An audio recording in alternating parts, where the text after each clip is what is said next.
Hello, sunshine. Welcome to CNN 10. Go on and smell the flowers and cool the soup.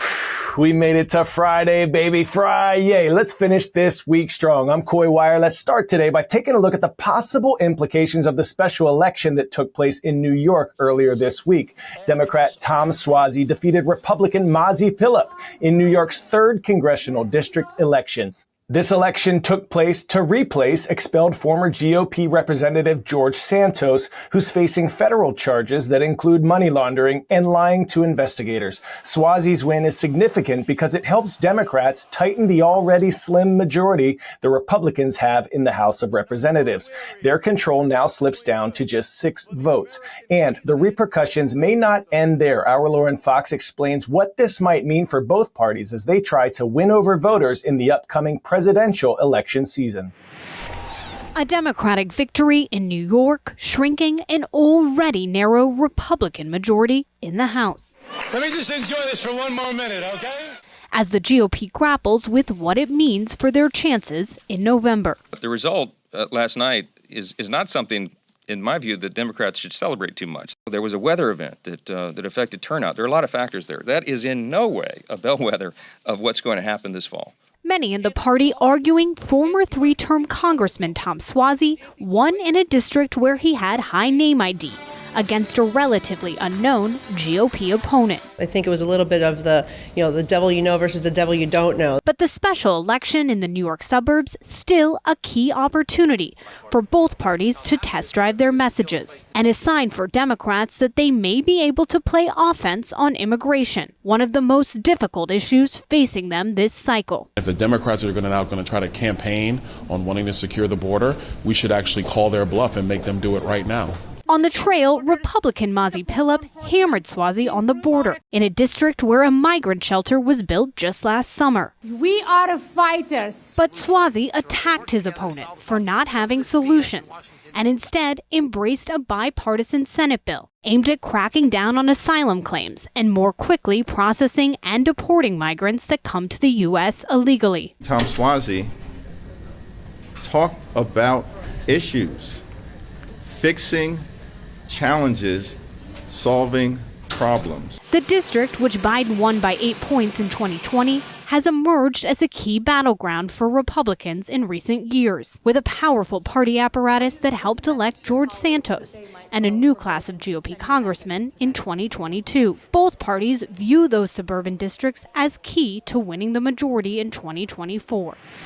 Now, this year, there are several major elections happening around the world, with people in some of the world's largest democracies looking to vote on their next leaders. One of them, Indonesia, is the 3rd largest democracy in the world with more than 270 million people. It appears that 72-year-old Prabowo Subianto won the Southeast Asian country's presidential elections with unofficial results showing him winning nearly 60% of the vote. Subianto, who's a former military general, has a controversial past. At one point, he was banned from entering the United States. Our international correspondent, Anna Koren, provides more insight on who this new leader is and what it may mean for Indonesia and beyond.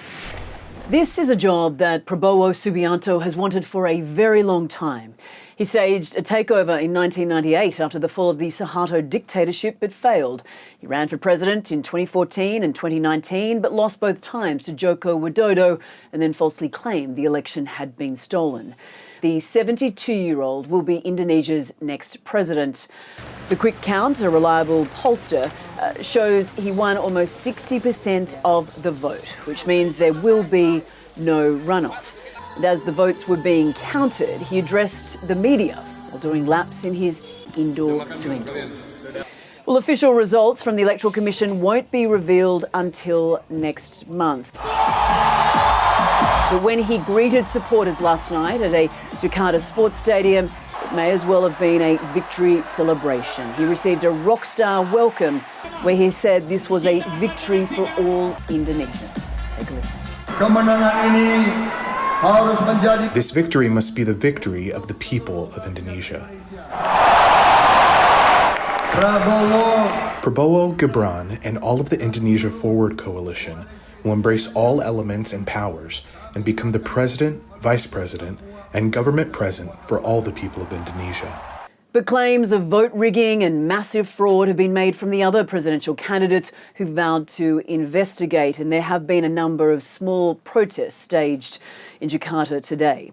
Prabowo has an alarming history. A former general under the Suharto dictatorship, he's been accused of human rights abuses, kidnapping pro-democracy activists in the 1990s and ordering the massacre of independence fighters in East Timor in the 1980s. Accusations he denies. At one point, he was banned from entering the United States and Australia. But Prabowo has had a dramatic image makeover, thanks in part to a slick social media campaign. Perhaps most importantly has been the endorsement by President Jokowi. He's still wildly popular and credited for the country's solid economic growth, but he's reached his two-term limit and cannot run again. But his eldest son, 36-year-old Gibran Rakabuming Raka, is Prabowo's running mate. Now, it's important to note that half of Indonesia's voters are under the age of 40. Many weren't born or are too young to remember Prabowo's alleged human rights abuses. And of course, the narrative has been rewritten. Prabowo is now a statesman, a cuddly grandfather who loves to dance on stage and who's campaigned as a continuity candidate.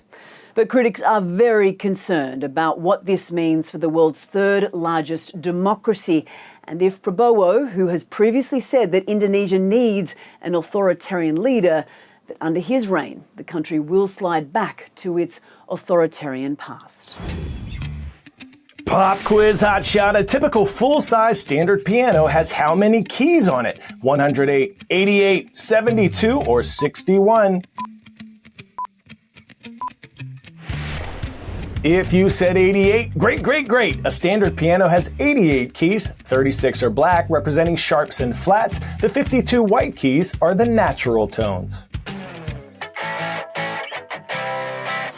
Today's story getting a 10 out of 10. A pianist putting on a praiseworthy performance, playing in a perpendicular position to a plethora of people below.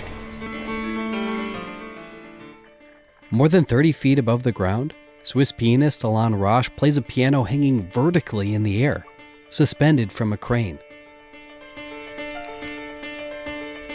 The artist says the piece entitled Winter Solstice is for the audience in Munich, Germany to listen to nature, as part of his piano vertical art project.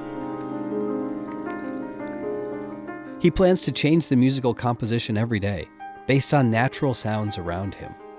Roche says he will perform the piece for 182 days, from winter solstice until summer solstice.